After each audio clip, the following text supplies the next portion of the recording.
Muito bem, queridos, nós vamos continuar hoje a estudar o livro de Neemias. Estamos no capítulo 9, então eu convido você a abrir a sua Bíblia para esse livro. Neemias, capítulo 9. De geração em geração, a fidelidade de Deus e o pecado do homem. É o que a gente vai ver um pouquinho hoje nesse estudo. Para começar, eu quero dizer que eu sempre me surpreendo com a ideia de acúmulo, como a gente consegue acumular coisas e como se acumula coisas muito rápido, não é verdade? A roupa suja se acumula, a gente queira ou não, né? Tá sempre se acumulando. Louça suja acumula numa velocidade vingativa muitas vezes, e se você não tomar cuidado, a cozinha se transforma mais em louça suja do que espaço para você usá-las, e tantas outras coisas que a gente pode pensar também, que a gente vai acumulando. Mas eu quero que você pense na sua vida como um todo, e considere a somatória de transgressões que se acumulam no seu dia a dia. O resultado talvez seja algo grande, pesado, sobre a nossa cabeça, pronto para nos esmagar. E a única coisa que impede esse peso de cair sobre nós é a misericórdia de Deus. Se você é tão pecador quanto eu, você deve concordar com isso, né? Nós pecamos todos os dias, mesmo querendo não pecar. Eu acho que é difícil passarmos um dia sem que alguma transgressão, algum pecado nós não tenhamos cometido. E nós sabemos que a vida, principalmente a vida cristã, ela é marcada por recomeços, porque nós somos especialistas em acumular tarefas, ressentimentos, expectativas e, infelizmente, pecados. Neemias 9 nos mostra o povo de Deus reunido para reconhecer essa realidade. Eles fazem uma retrospectiva, eles recordam a fidelidade de Deus, confessam suas falhas e, sobretudo, se lançam sobre a misericórdia de Deus. Eles não ficam presos à culpa, mas se apresentam diante de Deus, que é paciente, é misericordioso, compassivo e pronto a perdoar. E isso nos ensina algo profundo. Deus não espera perfeição antes de nos acolher. Antes, Ele deseja um coração sincero, quebrantado, arrependido e disposto a voltar, disposto a recomeçar, disposto a fazer diferente. A consciência do pecado, então, o arrependimento, a confissão e a adoração verdadeira a Deus são evidências de um despertamento espiritual que acontece conosco. Não é emoção, não são sentimentos, não são experiências, mas é a consciência de pecado, a consciência da gravidade do pecado. Foi isso que aconteceu em Jerusalém nos dias de Neemias.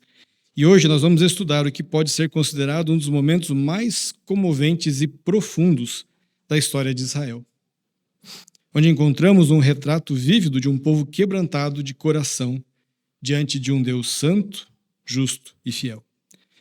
Este capítulo, então, é um chamado para trazer à memória os grandes feitos de Deus para cada um de nós. Lembrarmos o que Deus tem feito conosco.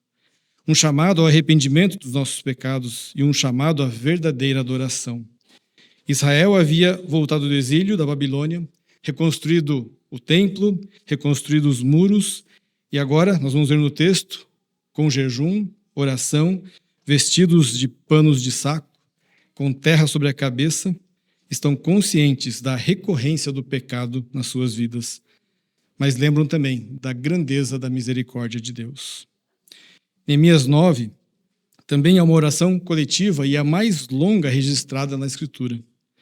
E hoje estudaremos a primeira parte dessa oração, onde Israel reconhece a santidade de Deus e lembra, passo a passo, a fidelidade dele desde a criação do mundo, o cuidado sobrenatural quando tirou eles do Egito e a entrada na terra prometida. Essa ocasião não foi apenas um momento de confissão e lembrança, mas sim uma reconstrução espiritual muito mais importante do que os muros e o templo reconstruídos. Esse texto nos confronta com uma verdade muitas vezes esquecida. Não há restauração sem arrependimento. Não há comunhão com Deus sem reconhecimento de quem Ele é e de quem nós somos. Por isso, Israel é levado a olhar para o passado para compreender o presente deles. O mesmo deve acontecer conosco. Quando olhamos o passado, devemos reconhecer a mão fiel de Deus em cada detalhe, mesmo em meio aos nossos fracassos, para que possamos compreender o que Ele quer que façamos no presente, a fim de sermos agradáveis a Ele em Cristo Jesus. Que com humildade, então, com reverência, sejamos ajudados hoje pelo Espírito Santo a enxergar a profundidade do amor de Deus, a dureza do nosso coração que nos afasta desse Deus santo e fiel, e a enxergar a beleza do verdadeiro arrependimento que nos reconduz à intimidade com Deus. Por isso, a grande verdade que eu quero que você guarde essa noite é que o verdadeiro arrependimento produz a verdadeira adoração. O verdadeiro arrependimento é que produz a verdadeira adoração. E nós vamos ver aqui nos versículos iniciais os sinais do verdadeiro arrependimento. Versículos 1 a 3 de Neemias 9. Neemias 9, versículos 1 a 3. Diz assim a palavra do Senhor: no dia 24 deste 7º mês, os filhos de Israel se reuniram para um jejum. Vestiam um pano de saco e traziam terra sobre a cabeça. Os da linhagem de Israel separaram-se de todos os estrangeiros, puseram-se em pé e fizeram confissão dos seus pecados e das iniquidades de seus pais. Levantando-se no seu lugar, leram o livro da lei do Senhor, seu Deus, durante uma quarta parte do dia. E durante outra quarta parte do dia, fizeram confissão e adoraram o Senhor, seu Deus. No sermão anterior, nós vimos a tristeza do povo pelo pecado, reconhecendo quão longe eles estavam do padrão estabelecido por Deus e quão culpados eles eram disso. E a tristeza, nós vimos no último sermão, foi resultado da leitura da lei de Deus. Eles pediram para que fosse lida a lei, Esdras leu a lei e eles começaram a perceber como estavam afastados de Deus, como estavam longe do padrão que Deus requer dos seus filhos. Apesar de que aquela ocasião era a festa dos tabernáculos e foi dada por Deus para que eles pudessem lembrar da fidelidade de Deus, da misericórdia de Deus, do cuidado de Deus para com o povo de Israel durante a travessia dos 40 anos no deserto, como Deus cuidou deles. Era uma ocasião então de festas, festiva, e eles então foram advertidos a conter as lágrimas. Era hora de se alegrar, era hora de regozijar, era hora de lembrar as misericórdias do Senhor. Porque a força do Senhor, a alegria do Senhor é a força do povo de Deus. Então eles foram incentivados a lembrar esses grandes feitos e a fidelidade de Deus para com eles. E isso tinha o propósito de tornar a misericórdia e a graça de Deus maior do que o pecado deles. Pois como Paulo vai falar em Romanos, onde aumentou o pecado, aumentou muito mais a graça. É interessante observar que nem Neemias, nem Esdras e os levitas também se aproveitaram daquela ocasião de choro e tristeza do povo para manipulá-los a fim de forçar um avivamento espiritual. E precisamos ser sinceros aqui, pode ter sido tentador para eles fazer isto. Vendo o povo contrito, chorando, opa, vamos usar esse tempo aqui, vamos fazer algo maior, vamos divulgar algo mais. Aqueles líderes, eles reconheciam que a tristeza decorrente do pecado e do arrependimento deve proceder do mover de Deus para ser permanente. É Deus que tem que estar trabalhando na vida deles, mas não era naquela ocasião. Eles precisavam primeiro lembrar as misericórdias de Deus, a bondade de Deus, o cuidado de Deus. E aí, depois, na sequência, então, eles seriam trabalhados nesse sentido. E dessa forma, eles caminham da festa para o jejum. Quando aí sim, vestidos de saco, com terra sobre a cabeça, uma demonstração exterior de contrição, de arrependimento. Isso é muito, no Antigo Testamento é bastante usado, essa figura de se vestir de pano de saco, sentar em cinzas, colocar terra na cabeça para mostrar que realmente estou arrependido de algo terrível que eu fazia. Então eles começaram a demonstrar esse arrependimento, fazendo isso sem que fosse pedido que fizessem. Houve então aqui um verdadeiro reconhecimento da triste realidade do pecado, porque durante os dias da festa, como nós vimos no capítulo anterior, todos os dias da festa foi lida a palavra de Deus e explicada ao povo. Ficou claro então para eles que eles precisavam desse arrependimento verdadeiro e confessar seus pecados. Sem que isso aconteça, meus irmãos, não adoramos a Deus da forma como ele deve ser adorado. Podemos até louvar, podemos até cantar, podemos até ler a Bíblia, mas se nós mantemos o pecado, se nós não confessamos, nós não nos arrependemos, essa adoração não é verdadeira. Não é aquela adoração que louva o Senhor realmente como ele deve ser adorado. Por isso eu pergunto, você já foi convencido do seu pecado ao ler as Escrituras e ser confrontado por ela? Qual foi a última vez que você esteve quebrantado diante do Senhor?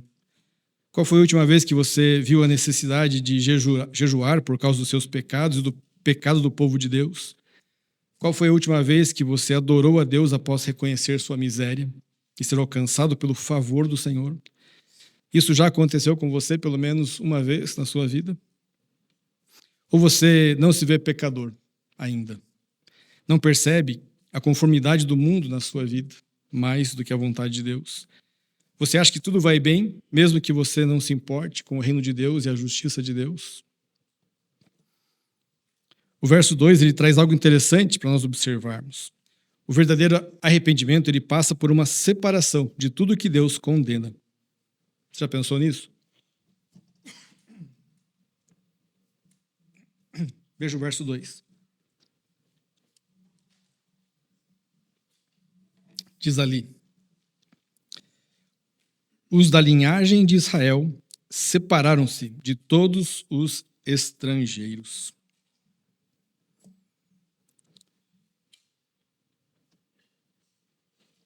O texto fala de pessoas estrangeiras que viviam entre o povo. Mas note, aqui não é uma questão racial. Não é questão racial. Deus não abomina as outras nações. Pelo contrário, ele tem os seus eleitos em todas as tribos, povos, raças e nações. A questão aqui é teológica. O arrependimento requer obediência. Aquelas pessoas, aqueles estrangeiros, não tinham a mesma fé do povo de Deus. A presença deles no meio do povo de Deus foi o que causou o exílio. Em vez de eles influenciarem aquelas nações, eles foram influenciados por aquelas nações. A influência para seguir o padrão do mundo é muito forte. Satanás, ele não se mostra feio como alguns imaginam, né? Um serzinho vermelho, chifrudo, com rabo pontudo, tridente na mão. Esse é o desenho. Mas o diabo não se apresenta assim. Porque eu acho que se ele se apresentasse assim, ninguém seguia ele. Ninguém ia atrás das artimanhas dele. O diabo ele faz o mundo parecer bom e as coisas do mundo parecerem agradáveis, desejáveis. Ele faz o pecado ser atraente. Concorda comigo? Você também não vai atrás de coisas que você não gosta. Você não vai atrás de coisas que não te atraem. O pecado, meus queridos, tem que ser reconhecido por nós que ele é atraente. Se nós não percebemos isso, nós vamos cair facilmente nas ciladas do inimigo, porque ele não se mostra mal e perverso e destruidor como é o pecado. Deus faz isso. Deus, desde o começo, ele mostra o fim de quem escolhe o pecado. O diabo não. O diabo ele vai sempre enganar e mostrar que não, que é agradável, que é bom, é desejável. E você pode fazer, Deus está te limitando. Deus está te cerceando de algo. Mas Deus revela que o pecado ele é destruidor. Ele só traz morte e destruição, apesar de ser atraente. Ao ler as Escrituras, então, o povo entendeu isso e, por isso, se separou dos estrangeiros. Para confirmar que Deus se importa com todos aqueles que foram feitos à sua imagem e semelhança, basta lembrar de Raabe. Lembra de Raabe quando o povo chegou na Terra Prometida? A primeira gentia a fazer parte do povo de Deus. Raabe, uma prostituta de Jericó. Antes dela, Naamã, o capitão sírio, que foi curado de uma lepra, e quando voltou para sua terra, ele falou que ele ia levar pouco de terra de Israel, porque ele só iria adorar o Deus verdadeiro. Mas o exemplo mais lindo que eu acho é de Ruth, a moabita. Lembram dela? Quando Ruth decidiu quando Ruth decidiu ir para a terra de Israel com a sua sogra Noemi, ela não apenas deixou para trás a sua cultura, sua família, seu povo, ela trocou também o Deus que ela servia pelo Deus verdadeiro. O único Deus que deve ser adorado, o Deus de Israel. Por isso, você tem abandonado uma forma vazia de viver, trocando seus deuses pelo único Deus digno de ser adorado e servido? O Criador e sustentador de todas as coisas e que governa soberano sobre o universo. Sua escolha de todo dia é se afastar dos ídolos do seu coração e seguir fielmente ao Senhor que morreu em seu lugar para te trazer de volta a comunhão com Ele, tendo uma nova vida, novos desejos e propósitos. Lembre-se de que Deus não espera perfeição em nós, mas Ele quer que nós estejamos em Cristo, buscando a vontade de Deus todos os dias e forças no Espírito Santo para vencermos o pecado. Outra questão importante é que não há comunhão fora da verdade. Crente que se casa com incrédulo transgride a fé. Crente que se conforma com o sistema do mundo também transgride a fé. São formas de aceitar o sincretismo, essa mistura que hoje em dia é muito promovida. E quando isso acontece, sempre a verdade é comprometida em prol do politicamente correto. Mas Deus não divide a sua glória com nada e com ninguém neste mundo. Por isso, não mantenha resquícios do pecado em sua vida. Não siga o exemplo dos ímpios. Se você tem vivido uma vida dupla, na igreja uma coisa, domingo uma coisa, durante a semana de segunda a sábado outra forma, arrependa-se e volte-se ao Senhor. Não viva segundo o padrão do mundo, mas como quem nasceu de novo em Cristo Jesus. Se por um lado nós temos que nos afastar de tudo que Deus condena, por outro nós devemos confessar também nossos pecados. E a confissão dos pecados é o maior sinal do arrependimento. Mas alguém pode perguntar, o que é pecado? Alguns, talvez, ainda tenham dúvidas com relação a isso, ou, mais do que nunca, tenham dúvidas com relação a isso. Essa palavra está deixando de fazer parte do vocabulário até mesmo dos crentes. Para alguns, pecado é apenas matar, roubar e adulterar. Mas a palavra de Deus revela muitas coisas mais como pecaminosas. Por isso, nós precisamos estar na palavra de Deus, lendo, meditando e com diligência, oração, estarmos aprendendo o que é pecado. Por exemplo, a Bíblia mostra que se você sabe que deve fazer o bem e não faz, você peca. Tiago vai falar isso para nós, Tiago 4. Se você sabe que tem que fazer o bem e você não faz, você está pecando. Deixar de fazer o bem é pecado? Já pensou nisso? Quantas vezes você pecou nesse ponto? A resposta à pergunta 16 do nosso catecismo, a pergunta é o que é pecado? A resposta é pecado é rejeitarmos ou ignorarmos a Deus no mundo que Ele criou. Não sermos ou fazermos o que Ele requer em sua lei. Pecado é rejeitarmos ou ignorarmos a Deus. Não sermos ou fazermos o que Ele requer na sua lei. O breve catecismo de Westminster diz: pecado é qualquer falta de conformidade com a lei de Deus ou qualquer transgressão dela. Falta de conformidade ou transgressão. Resumindo, pecado é definido pela lei divina. O pecado ele é definido pela palavra de Deus. E é isso que faz dele pecado. Então, para você saber o que a palavra de Deus condena como pecado, você tem que ler, meditar. E foi o que o povo, ouvindo aqui, os livros do Antigo Testamento que já se tinha escrito, principalmente a lei de Moisés, eles foram entendendo a condição em que eles estavam. Entendendo, então, que o pecado é definido pela lei de Deus, pela palavra de Deus, você percebe a gravidade do pecado?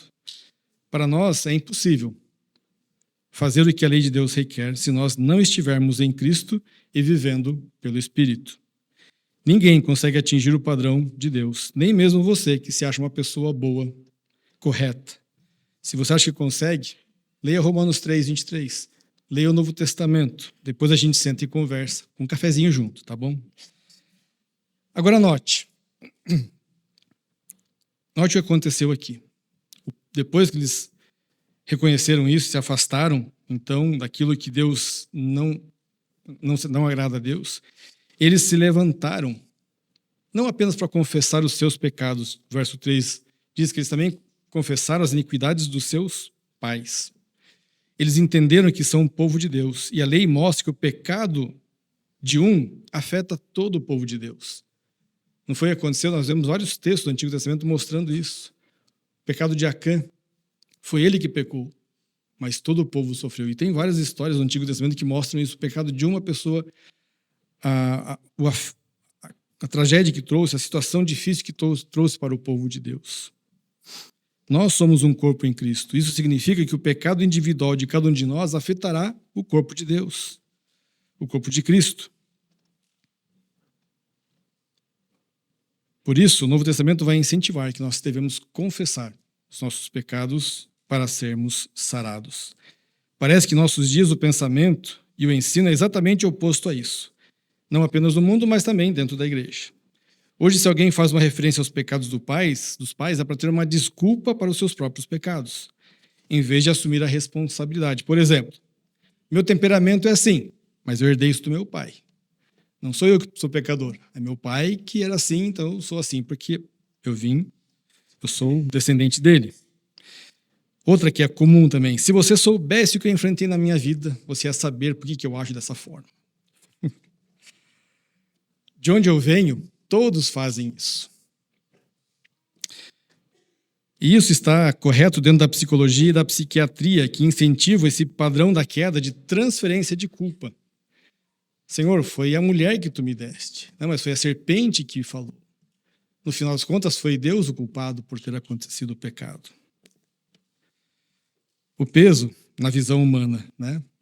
O peso, então, da responsabilidade individual pelo pecado, infelizmente, nos púlpitos da nossa igreja, esse pensamento está crescendo também. Transfere culpa. Você é o lindo, né? O seu lindo, sua linda. Você é o centro do coração de Deus, né? Já viu isso? Tem por aí, né? Não que você é pecador, que você precisa se arrepender, que você precisa confessar os pecados e vir para Cristo. Concordo que todos vocês são lindos e lindas, tá? Concordo. Porque vocês são criados à imagem e semelhança de Deus. Então, quando o Espírito Santo começa esse movimento de avivamento, aqueles que são quebrantados pela palavra param de dar essas desculpas pelo que outros ou até mesmo seus pais fizeram e confessam seus pecados. Nós somos povo de Deus, somos família de Deus. E a responsabilidade, então, que temos é viver em obediência à palavra de Deus, coletivamente também. Não podemos nos isolar. Somos um corpo e quando um membro está em pecado, todos nós sofremos. E por isso, quando nós vemos um irmão em pecado, nossa responsabilidade, como Paulo diz em Gálatas, é ajudarmos o irmão que está em fraqueza, mas ajudá-lo com espírito de brandura. Agora, de onde vem esse entendimento do pecado do povo de Deus aqui? Capítulo 8, nós vimos isso, quando a palavra de Deus foi lida e explicada para eles. E novamente aqui no verso 3 mostra isso, que a leitura da palavra de Deus estava sendo feita. E eles começaram a entender isso. E Deus começou então esse movimento de restauração na vida deles. A palavra é lida, é explicada, a tendência é que nós sejamos quebrantados. Por isso, a pregação é central e primordial nas igrejas. Igrejas que deixam apenas alguns minutos para a exposição bíblica, dificilmente vão experimentar o verdadeiro avivamento. Porque veja, essas pessoas aqui passaram pelo menos 3 horas em pé, ouvindo a palavra de Deus, e outras 3 horas confessando os seus pecados. Uma quarta parte do dia e outra quarta parte do dia, mais ou menos 3 horas, ouvindo de pé a palavra de Deus, e mais umas 3 horas confessando os seus pecados e adorando a Deus. O Evangelho, meus irmãos, que mensagem que nós temos. O Evangelho é o poder de Deus para a salvação de todo o que crê. E toda a Escritura, ela é inspirada por Deus, útil para o ensino, para a repreensão, para a correção, para a educação na justiça, a fim de que o povo de Deus seja perfeito e perfeitamente habilitado para toda boa obra. Só há então, uma mensagem, um Evangelho a ser pregado. Deus, soberano, criador de todas as coisas, criou o homem à sua imagem e semelhança. O homem se rebelou contra o Criador, achando que poderia viver de forma independente, e assim rompeu esse relacionamento com Deus e se colocou sobre a ira do Deus soberano, estando condenado, então, ao lago de fogo preparado para o diabo e os seus seguidores. Mas Deus, em sua sabedoria, amor e justiça, providenciou um meio de redimir o homem e trazê-lo novamente à comunhão, e fez isso em seu Filho, Jesus Cristo, que se fez homem, que se fez carne, viveu entre nós, revelou o plano de Deus de que ele seria morto por causa do nosso pecado. Foi sepultado, mas ao terceiro dia ressuscitou, voltou aos céus em corpo glorificado e está à direita do Pai e intercede por todos nós. E todo aquele que crê tem a vida eterna, passou da morte para a vida. Essa é a mensagem do Evangelho. É essa mensagem que nós precisamos pregar para nós todos os dias também. Lembrando disso, que nós queremos viver independente de Deus, queremos viver da maneira que a gente acha que deve viver, como a gente quer, mas Deus mostra que as nossas vontades muitas vezes não estão de acordo com a sua vontade. Por isso precisamos da Escritura, precisamos da pregação, precisamos estar ouvindo a voz do Senhor. Quando o homem então entende essa mensagem, ele se torna capaz de chorar pelos seus pecados e se alegrar em Deus por ter providenciado um meio de reconciliação. E somente aqueles que se humilham diante de Deus são restaurados e exaltados. Você já compreendeu o Evangelho? Ele faz sentido para você? Se você já entendeu, isso mudou a sua vida? Você chora quando você peca? Você busca arrependimento? Confessa os seus pecados? Você lembra das misericórdias de Deus na sua vida, desde o dia em que você nasceu até então? Mesmo quando você não era crente ou salvo em Cristo Jesus ainda? Se isso não aconteceu com você, talvez você ainda não tenha entendido o Evangelho. Por isso, não deixe passar essa oportunidade para conhecer aquele que pode te dar uma nova vida, uma vida real e eterna. Se você quer saber mais sobre o Evangelho, pode falar comigo, pode falar com qualquer irmão aqui da nossa igreja, que você vai ser ajudado a compreender essa mensagem de salvação. Pois somente aqueles que entendem o Evangelho e creem em Cristo podem adorar a Deus verdadeiramente e exaltar o seu nome. Por isso, a partir do versículo 4, nós vamos ler agora: tendo confessado o pecado, adore o Senhor, seu Deus. Versículo 4 até o versículo 15. Jesua, Bani, Cadmiel, Sebanias, Buni, Serebias, Bani, Kenenai, se puseram em pé no estrado dos levitas e proclamaram em alta voz ao Senhor seu Deus. Os levitas, Jesua, Cadmiel, Bani, Hasbaneias, Serebias, Rodias, Sebanias e Petaías disseram: levantem-se e bendigam o Senhor seu Deus de eternidade a eternidade. Então se disse: bendito seja o teu glorioso nome, que ultrapassa todo bem-dizer e louvor. Só tu és o Senhor. Fizeste o céu dos céus e todo o seu exército, a terra e tudo que nela há, os mares e tudo que há neles. Tu conservas a todos com vida, e o exército dos céus te adora. Tu és o Senhor, o Deus que escolheste Abrão e o tiraste de Ur dos Caldeus e lhe puseste por nome Abraão.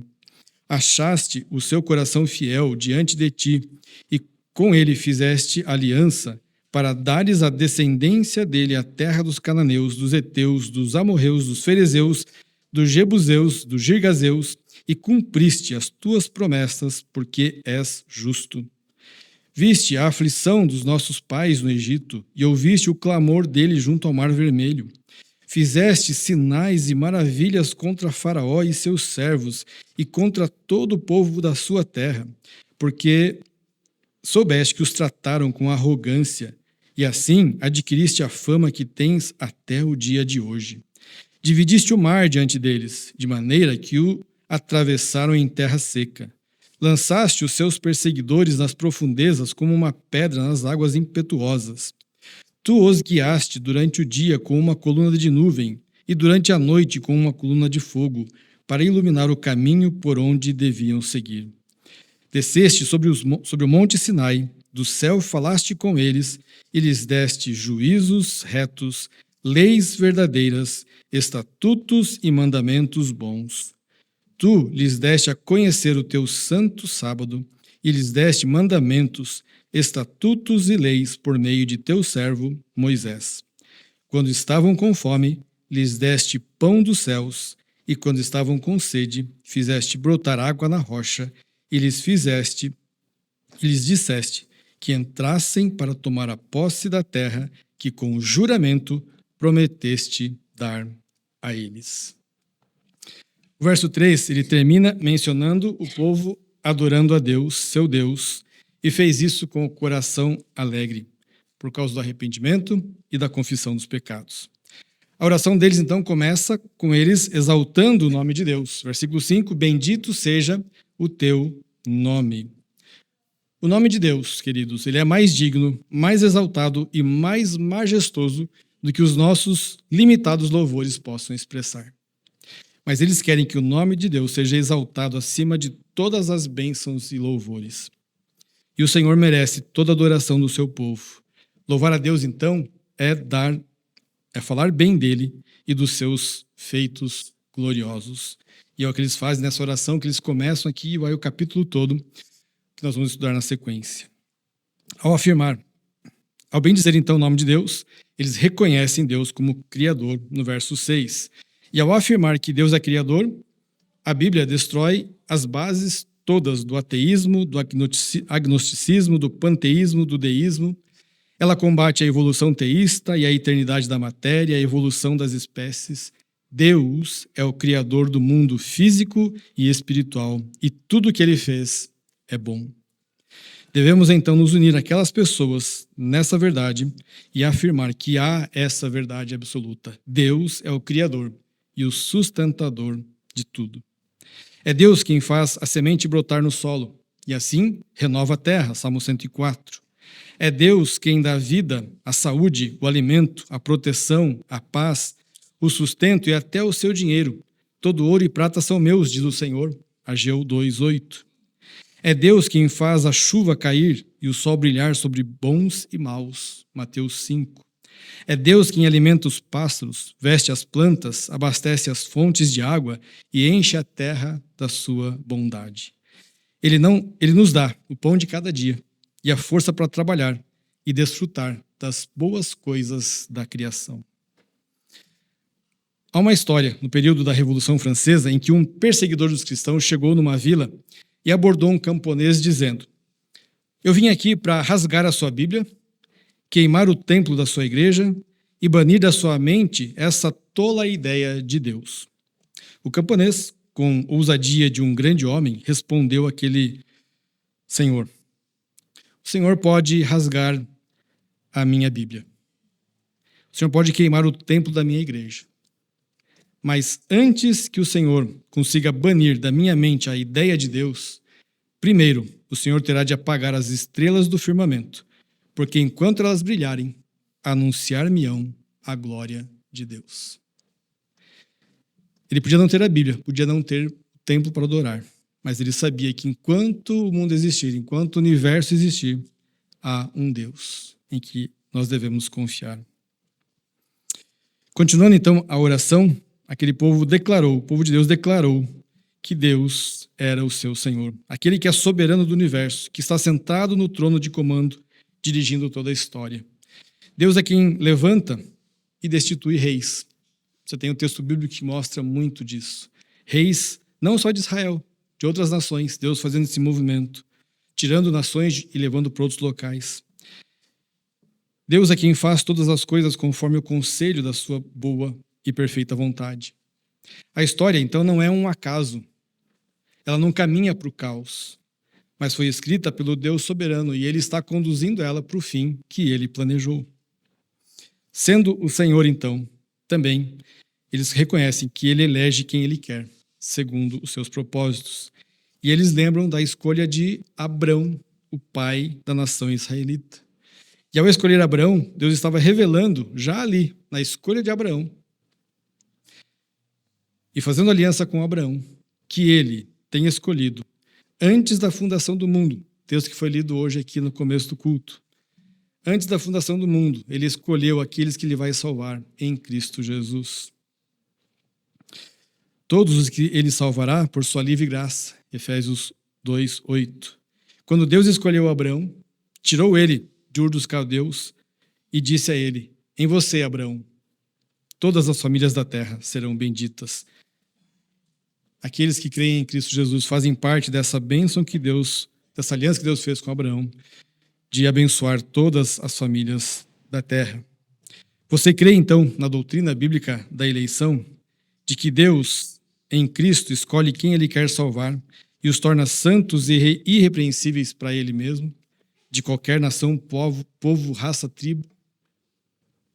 Você crê que foi salvo para as boas obras que Deus já preparou e não por causa de boas obras que você possa fazer? A doutrina da eleição, ela é ao mesmo tempo difícil de ser explicada, de ser entendida muitas vezes, mas ao mesmo tempo ela dá segurança ao crente. Por quê? Porque não é algo que você faça, não é algo que você pode fazer, não é algo que você tem que buscar para conseguir. É Deus te escolhendo antes da fundação do mundo para crer nele. E você quer saber se você é eleito? Creia em Cristo Jesus e você será salvo. É isso que a Escritura diz. Se você crer em Cristo Jesus, você será salvo e você é eleito de Deus. Então não tenha dúvida. Se você tem dúvida é porque você não creu em Cristo Jesus ainda. É isso que o verso 7 nos ensina. Uma vez que Deus escolheu Abraão, ele tirou ele da terra que ele morava, da cultura que ele vivia, tirou da sua família, mudou o seu nome. E é exatamente o que Deus faz conosco. Ele muda os nossos desejos, muda a nossa visão de mundo, muda a nossa sorte, muda o nosso coração, muda os nossos objetivos. Na verdade, ele nos faz nascer de novo. E Deus faz isso porque ele é fiel em cumprir tudo o que prometeu. Nós vimos isso no verso 8. Tudo que ele prometeu a Abraão que faria, ele fez, porque ele é fiel e não pode negar-se a si mesmo. E os versos 9 a 11 lembram a libertação da escravidão do Egito, os sinais e maravilhas que Deus realizou entre o povo. E se você observou ali, os verbos usados mostram uma ação realizada por Deus. Diz o texto, escolheste, tiraste, puseste, achaste, viste, ouviste, fizeste, soubeste, adquiriste algo que Deus fez. É Deus, então, que cuida de cada um dos seus filhos, agindo em favor dos seus. E por isso, nós não precisamos temer o mal. Deus não apenas tirou o seu povo do Egito, ele destronou as divindades, os deuses do Egito, enviando aquelas pragas que representavam os seus deuses. Deus ali humilhou, inclusive, os deuses egípcios. E com isso, Deus fez com que o seu nome fosse exaltado.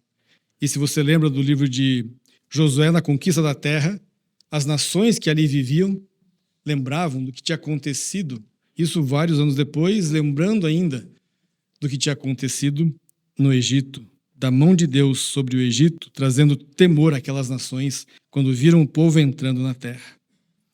E o Deus de Israel, queridos, é o mesmo Deus a quem nós servimos, o Pai de nosso Senhor e Salvador Jesus Cristo. E ele continua agindo em favor dos seus eleitos, guiando, conduzindo pelo caminho que ele tem traçado para cada um de nós, conforme diz o versículo 12. E os versos 13 e 14 lembram quando Deus falou com o povo no deserto do Sinai, entregando a eles a lei escrita com o seu próprio dedo em tábuas de pedra. Hoje nós não temos a lei de Deus, hoje nós temos ela muito mais fácil, na mão, em papel, no celular. Nós temos ela fácil de ser alcançada e lida. Mas, infelizmente, a grande necessidade da igreja hoje é ouvir a palavra de Deus, é ouvir a mensagem de Deus, é estar junto à palavra de Deus todos os dias, para compreender e conhecer os seus mandamentos, seus estatutos e leis, para saber como deve viver neste mundo. Muitos gostam de ouvir outras vozes, beber de outros mananciais, comer o pão que não satisfaz, quando deveriam aquietar seu coração e assentar-se junto ao Senhor, para ouvir a sua voz mansa e suave, ensinando a verdade. E para mostrar como a lei de Deus é boa, eles lembram aqui de um fato que é interessante notarmos. Eles falam do sábado, um presente que Deus deu ao seu povo. Jesus disse aos religiosos que os questionaram quando ele viveu entre nós, sobre a questão do sábado. E Jesus falou que o sábado foi feito por causa do homem, e não o homem por causa do sábado. O sábado é um dia que Deus deu para o homem para que nós paremos nossas atividades. As nações, até então, não tinham esse costume de parar um dia para descansar. Era um trabalho meio que constante. E quando Deus, seguindo o padrão da criação, estabelece um dia de descanso, ele está beneficiando o homem nesse sentido. Você trabalha por 6 dias e um dia você separa para adorar a Deus, para estar junto com o povo de Deus, para estar cultuando ao Senhor. E eles lembram desse fato. E é um fato importante como Deus valoriza esse tempo de comunhão, de adoração, de estar junto com o povo de Deus, de estar junto com a noiva de Cristo, a igreja. Porque você não pode dizer que ama o Senhor Jesus Cristo se você não ama a noiva dele, se você não faz parte dela. Como você tem usado, então, esse dia que Deus tem nos dado? E a igreja, por tradição, tem usado o primeiro dia da semana, domingo, que é o dia em que o Senhor Jesus Cristo ressuscitou. Podemos lembrar todos os domingos dessa vitória dele sobre a morte, sobre o pecado, sobre a sua ressurreição, nos lembra que nós também ressuscitaremos. Como você tem usado esse dia? Como você tem desfrutado desse descanso que Deus nos dá, estando junto com o povo de Deus, adorando o Senhor e conhecendo mais a sua vontade? Por fim, o verso 15 mostra o povo lembrando o estatuto, o sustento que vem do Senhor. Quando saíram do Egito, tinham mais ou menos ali perto de 2 milhões de pessoas caminhando no deserto. E entre eles havia crianças, jovens, adultos, animais e todos os pertences que eles tiraram do Egito. E enquanto peregrinaram, não faltou pão, não faltou água, as roupas não envelheceram, os calçados não se estragaram. O texto bíblico mostra isso. Isso tudo por provisão de Deus, Deus cuidando de cada detalhe da vida deles. E é isso que eles precisavam lembrar. É esse Deus que eles têm que adorar. Nós também precisamos aprender a confiar no provedor e não nas provisões. Você confia no Senhor dessa forma? Você reconhece o Senhor em todos os seus caminhos? Você adora Ele como deve ser adorado? Concluindo, nós vivemos dias sombrios, não apenas no mundo, mas também na igreja de Jesus. Poucos nos importamos com os pecados. Não nos arrependemos verdadeiramente de não fazer o que Deus quer que façamos. Não vivemos para glorificar o Senhor em tudo que fazemos, e por isso nosso louvor e adoração são vazios. São necessitados de razão e de propósito. Parece que estamos ligados no piloto automático. Vamos à igreja porque é isso que Deus requer. Mas durante a semana vivemos como queremos. Vimos a igreja quando vimos, para que o pastor também não pegue muito no meu pé. Né? Senão segunda-feira o pastor me liga. E aí, irmão, estou sentindo sua falta. Eu vou à igreja porque o meu filho precisa ir na igreja. Preciso levar meu filho na igreja, ele tem que estar lá, ouvir coisas boas. Porque eu não tenho nada melhor para fazer hoje. Então eu vou à igreja.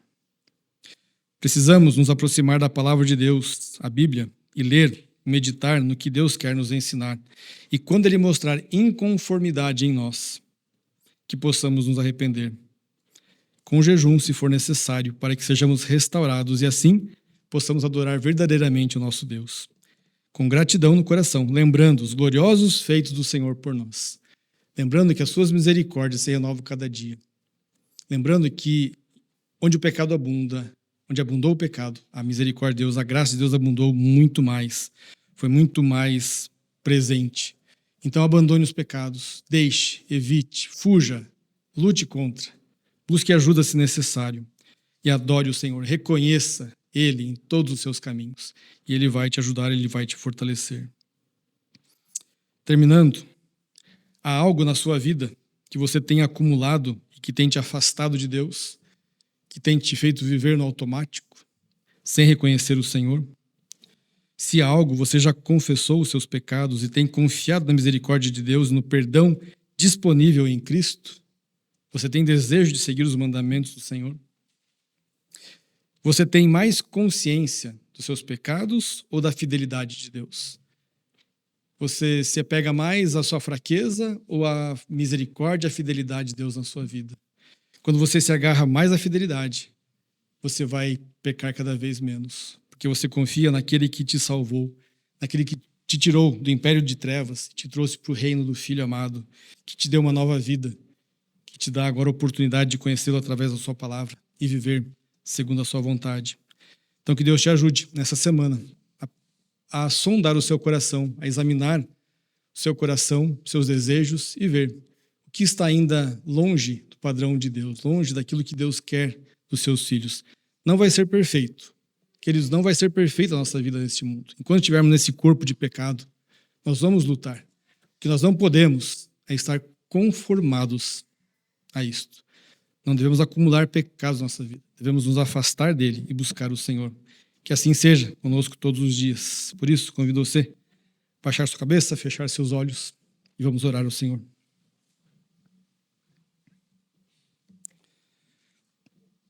Pai amado, nós te louvamos e te agradecemos por quem tu és. O Deus único e verdadeiro, o Deus fiel, o Deus justo, o Deus misericordioso e gracioso. O Deus que nos escolheu em Cristo Jesus, antes mesmo do mundo existir. Pai, algo tão grande, tão maravilhoso. E como nós somos tão falhos e imperfeitos que preferimos tantas vezes viver no pecado, viver alimentando nossos desejos pecaminosos, ao invés de nos agarrarmos ao Senhor, ao invés de nos achegarmos mais a Ti, buscar a Tua vontade, fazer aquilo que honra e glorifica o Senhor. E aí vivemos vidas tão vazias, tão pequenas, tão limitadas, porque não deixamos o Teu Santo Espírito atuar na nossa vida de maneira plena por causa dos nossos pecados. Por isso, nos ajuda, Deus, a ver esses pecados, a confessá-los, a deixá-los, a abandoná-los e a vir para o Senhor com arrependimento, com confissão, para que a nossa adoração seja realmente verdadeira, seja uma adoração que reconheça o Senhor, a sua justiça, o seu reino em primeiro lugar nas nossas vidas. Pai, eu te agradeço pelo teu povo aqui reunido e peço que o Senhor cuide de nós, nos abençoe e nos guarde. Em nome de Jesus.